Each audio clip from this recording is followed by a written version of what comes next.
I am Spencer Linton alongside Jerem Jordan. Joining us now over Zoom, a man who seemingly only calls BYU games lately. Rod Gilmore of ESPN is with us. Rod, we got a nice warm spot in Studio B for you to come hang out with us. We're working on the permanent residency in Provo.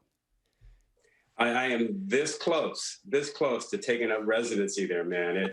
I really think we should just come on the air on Saturday night just in BYU swag, you know? That would be hilarious. If I had it, I'd wear some swag on the air and just go with it, you know? All those ASU fans are like, what's going on?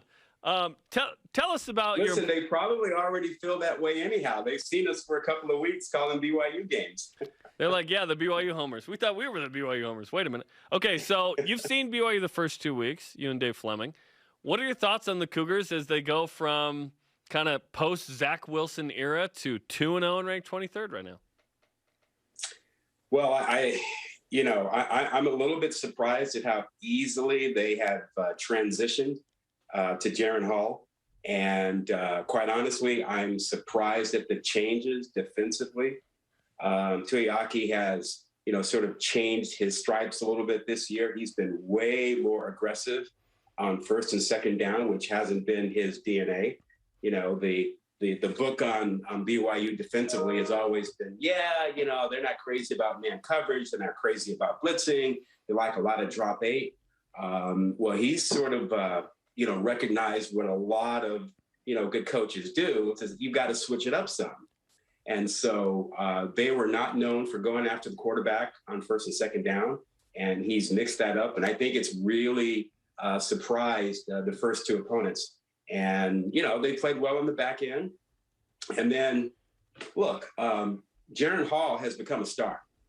I don't think there's any other way to put it. He has, elevated himself into the discussion about NFL prospects, where he fits on the quarterback chart. And here's the other thing.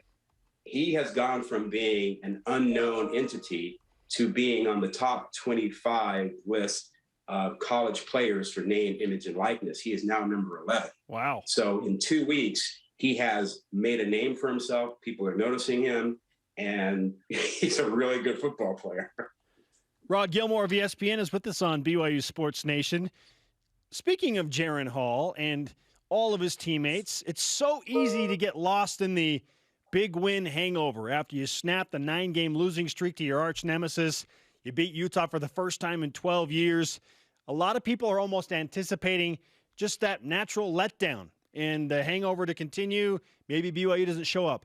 How do the Cougars avoid what so many teams fall into in terms of that trap? Well, I don't know how you can have a letdown facing Arizona State. They get your attention. I think if there's any kind of a concern about a letdown, it might be the following week when you get South Florida. But with Arizona State coming in, with Jalen Daniels at quarterback, with Herm Edwards, the team that a lot of the experts in the offseason have said this is your winner in the Pac-12 South with the shot, at winning the Pac-12 conference. I don't see a letdown. If BYU doesn't play well, it won't be because, they didn't take Arizona State seriously. This is an opportunity for BYU to really make some noise. I don't know if you've noticed the chatter this week, but I can guarantee you this game is getting a lot of attention. It's getting a lot of attention on ESPN. It's going to get a lot of attention on game day. It's an opportunity for BYU to shoot up the rankings. If they have a win any kind of way, a win over Arizona State, they won't be ranked low 20s anymore. They'll shoot up because that will be as impressive a start as almost anyone in the country. Rod, if BYU beats Arizona State and they open up the season with 3 wins against Pac-12 South teams, can we label them as the Pac-12 South favorite at that juncture? Makes you wonder why they didn't get an invite to the Pac-12, right? Yes. Well, if I'm not mistaken, they still have USC on the schedule. Indeed, final regular season game. Yeah, and Washington State. So, win those two, and you can stake a claim to being the champ of the Pac-12 South, and petition the conference to let you play, I guess, Oregon in the Pac-12 championship game. That would be fun. But we're getting ahead of ourselves because Yes, we are. Yes. This Arizona State team is as good as advertised. Now, they haven't played well the first 2 weeks. You know, they were not pushed by the competition. You know, they didn't put UNLV away until they got late third, early fourth quarter. But they've got, 20 starters back. They are very difficult on the back end. They've got experienced players. They've got pass rushers up front. They've got great speed on defense. They've got 3 running backs right off the bat right now. You know, 2 of them are considered serious prospects for the NFL. Rashad White might be one of the, 3 or 4 first backs taken in the draft. So they're pretty loaded. And there is a fair comparison between quarterback Jaden Daniels and Jaren Hall. I mean, they both can beat you with making the right spontaneous play, when to run. They have similar accuracy. It's really a good matchup of quarterbacks. The one thing Arizona State, I think, is struggling with is to find, receivers. They've got great, talented young receivers, but, that one guy or those 2 guys that you can count on, consistently, I don't think that's happened yet. So I think they're a little concerned about their passing attack. But those guys are really talented, and, they could grow up on Saturday night. 267 rushing per game through the first 2 against SUU and UNLV, throwing for 187 a game. So Arizona State likes to establish the run. Obviously, Jaden Daniels, dynamic runner, leading rusher last year, 2 years ago, this year. If you're BYU, do you have to spy him? Do you load up on the run on first and second down and hope to make them throw on third? What's the strategy in your mind?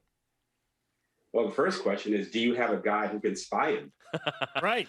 That's the problem. You can put a guy and say, hey, spy him, but Jaden Daniels may be a better athlete and may not, care who your spy is. That's a problem. I think the goal, if I were thinking defensively, how to defend him, is you want to keep him in the pocket. You want to make him throw from the pocket, not on the run. Listen, he's great from the pocket, but he's really dynamic on the move. So you want to keep him in the pocket. You don't want him on the edge making plays. And you have to be concerned about the quarterback run game, because they use him in the run game an awful lot. But I think that the approach is you want to sort of hurt them on first down, run blitzes, get them into 2nd and 10, 2nd and 9, and make it a little bit more difficult for them. But if they can run the ball on first down and get into 2nd and 6, 2nd and 5, you're at their mercy. So you really have to win first down against them.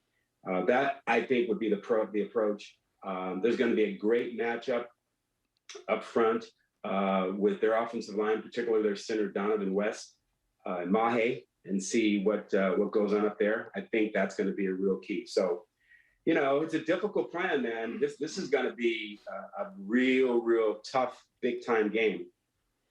Rod Gilmore of ESPN is going to call the Arizona State at BYU game. Excuse me, Rod. It's an emotional thing, Spencer. It's been an emotional season. BYU's in the Big 12. They're 2-0. They're ranked. They got Arizona State coming to town for a ranked matchup. Doesn't happen often in Provo. Rod, with all that in mind, Arizona State is a 4-point favorite. But where do the Cougars have an advantage? So I'm asking for the Cougar fans, why should they feel okay about pulling another upset against a ranked team? Where do they have the advantage?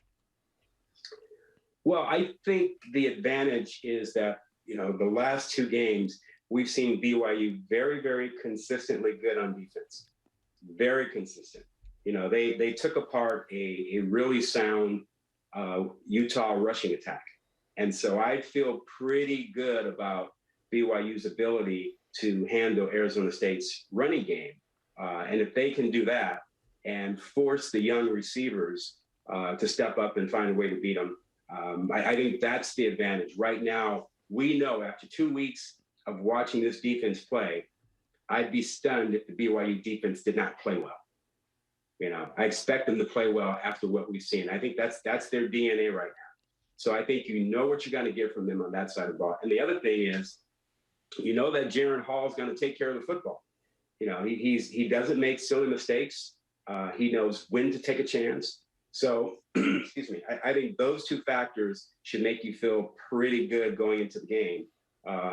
But that doesn't mean that, you know, this is an easy one, because this is a loaded Arizona State team. It's as fast as any team BYU will see this season, without question. We're looking forward to it. We wish you safe travels to Provo, Rod, to get ready to call the game between Arizona State and BYU. And just so you know, if you need help with the real estate agent in Provo, we know a few people. So just keep us updated. You know, I should already be there. I should not have left Provo after last week. I should have just, you know, stayed there for the week. Hey, we're looking forward to having you back at LaVell Edwards Stadium. Thanks, my friend. All right, thanks. Take care, guys. You got it. Rod Gilmore of ESPN.